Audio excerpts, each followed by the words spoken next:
talking about Blokes. Blokes. There's no fun. 6:30, ABC North Queensland. Well, often when you go to the movies, the films take you somewhere else. Do you ever sit there thinking, gee, it'd be nice to see some familiar locations, some areas that are in my backyard as I'm watching a movie and having a good laugh and telling a good Australian story?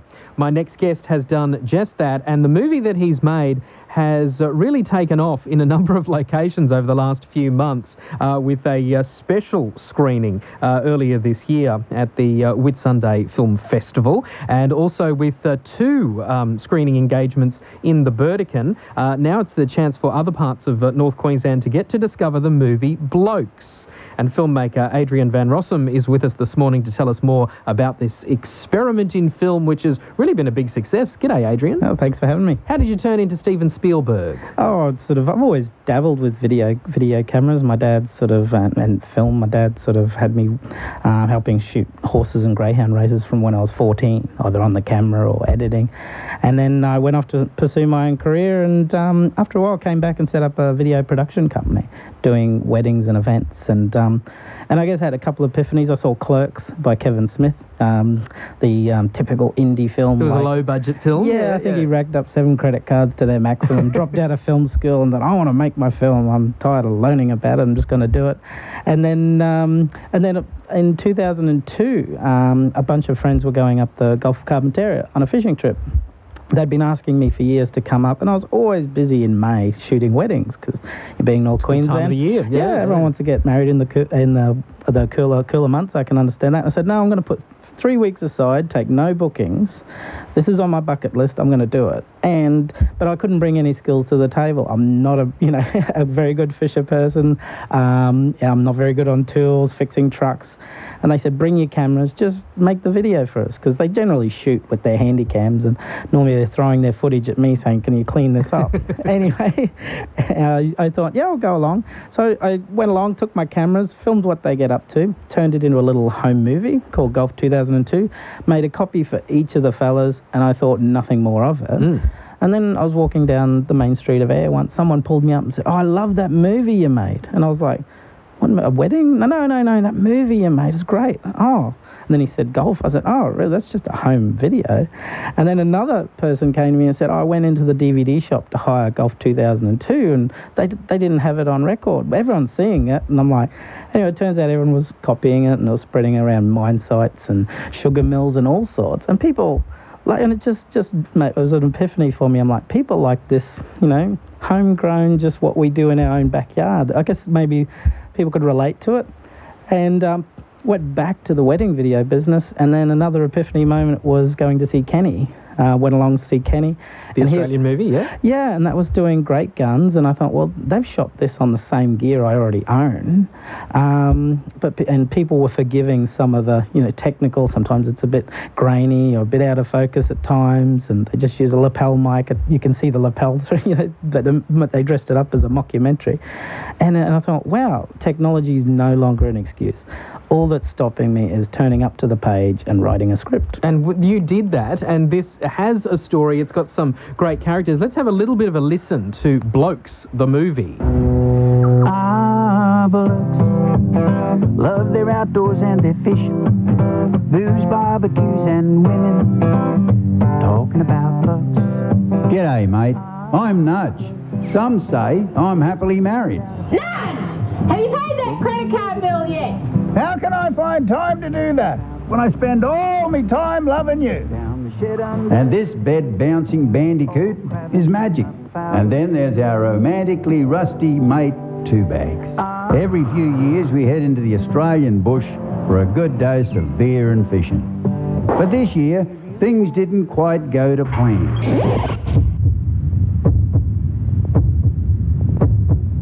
Struth, that was a bit dramatic. You sure I'm voicing the right trailer, Bruce? Yeah, mate, that's the one. Anyway, join me and me mad mates in Mother Nature's bush for a few laughs. After all, life's for living.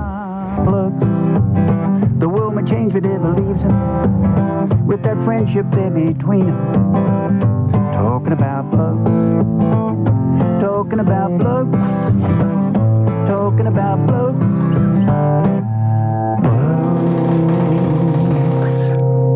And quite a number of listeners will recognise the voice and the singing of Ron Odgers there. He's one of the stars of Blokes. Adrian Van Rossum, the filmmaker, is here with us this morning ahead of the movie being seen in a number of other parts of North Queensland. The film has been successful. It's had a couple of engagements in the Burdekin. Yeah, well, we had a opening weekend in the Burdekin on the back of the owners of the Delta Cinemas, Rob and Evelyn Webb, came to the world premiere in Bowen. They did want to show it, but they were, I don't know, sort of not totally committal. They thought they could squeeze it in maybe on a Monday or Tuesday when they don't normally open. Anyway, but Mr. Webb saw the film, loved it, because he used to go up to the golf with his mates. So it was just struck a chord with, and he said, when can we show it? I said, oh, do you want to screen it around Father's Day or squeeze it in somewhere? He goes, no, that's too far away. I want to show it within a month. Do it straight away. Yeah, we're going to have a weekend. It's going to be a Friday, Saturday, Sunday. And he just, and we ran with it and thought, well, we'll see how we go. And then we, I think we had almost 2 sold-out sessions, and the third session was practically sold out.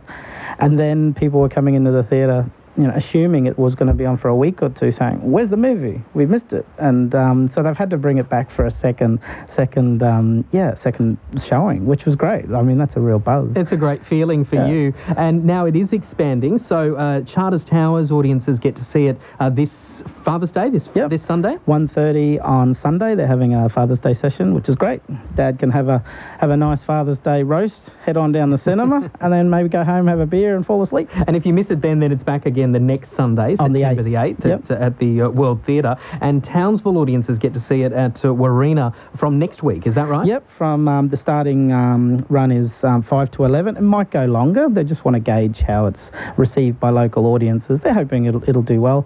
They mentioned to me they get a lot of quirky foreign films like French or Italian films that don't have a big advertising budget and aren't plastered all across the media. And they said films like that, a little bit like Kenny, like you need a bit of word of mouth to build first. I think Kenny only hit its stride in about week 7. I think Mad Men were going to pull their marketing person after 2 weeks, and Shane and Clayton Jacobson, associated with the film, said, no, we've invested 4 years of our life in this film. We're going to keep sending Shane Jacobson dressed up as Kenny into the cinema. We're still going to promote it. And Mad Men's like, okay, you keep doing that, but we think it's kind of had its run. And then before you know it, like week 7, they're hitting their stride. So and then the AFI Awards beckoned, and all sorts of things one of those happen. Slow burn films. They're out there, and there's some films that become cultish, like they didn't make it in theatrical and cinemas, but then became cult things on back in the day, VHS and DVD, and there's a swag of films that have become cultish that way. They really do take off. Obviously, there is a great interest in North Queensland to see a movie like this because it is a North Queensland story. We should point out though to audiences who might want to see it, it's very adult humour, isn't it? And it's got an MA rating, so you just need to be aware of that before, because what does it say? Strong sex scene, sexual references, crude humour and coarse language. Yeah, MA 15 plus. We before we could show it in theatres, we had to get it reviewed by the Film Classification Board. That cost $2,180. So glad the Burdekin screenings helped cover that. That was awesome. Anyway, when I got the certificate back and emailed from them, like I read all the warnings we have to put on the label, and then I thought, well, great, that ticks the box for what a lot of blokes are looking for. I've seen people over here and they're going, yes, that's my kind of movie. I've seen people at home, guys at home, and they'll turn on SBS or whatever, and the warnings come up and say, oh, good, this one's for me. That's one I'll watch. So that's good. Is there plans or any talk of getting it beyond North Queensland? Are you going to sort of do film festival circuits or something like that? Yeah, well, we actually were entering the film festival there for a while. The big one we wanted to get into was the Dungog Film Festival. It's the world's largest festival of Australian films.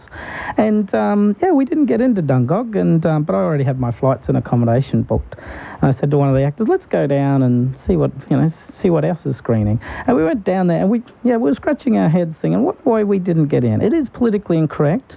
We're not sure if metropolitan, like Sydney, Melbourne people, maybe they don't don't get North Queenslanders. Maybe they just look at it and think, oh, it's a bit out there for them. Oh, So keep trying. Yeah. Keep trying, because there's a lot to enjoy in Blokes. And are you now, is Hollywood calling you? Are you going to do Iron Man 4 or something like that? Oh, there's no big... We joke we might do a Blokes 2, older, fatter, dumber. So.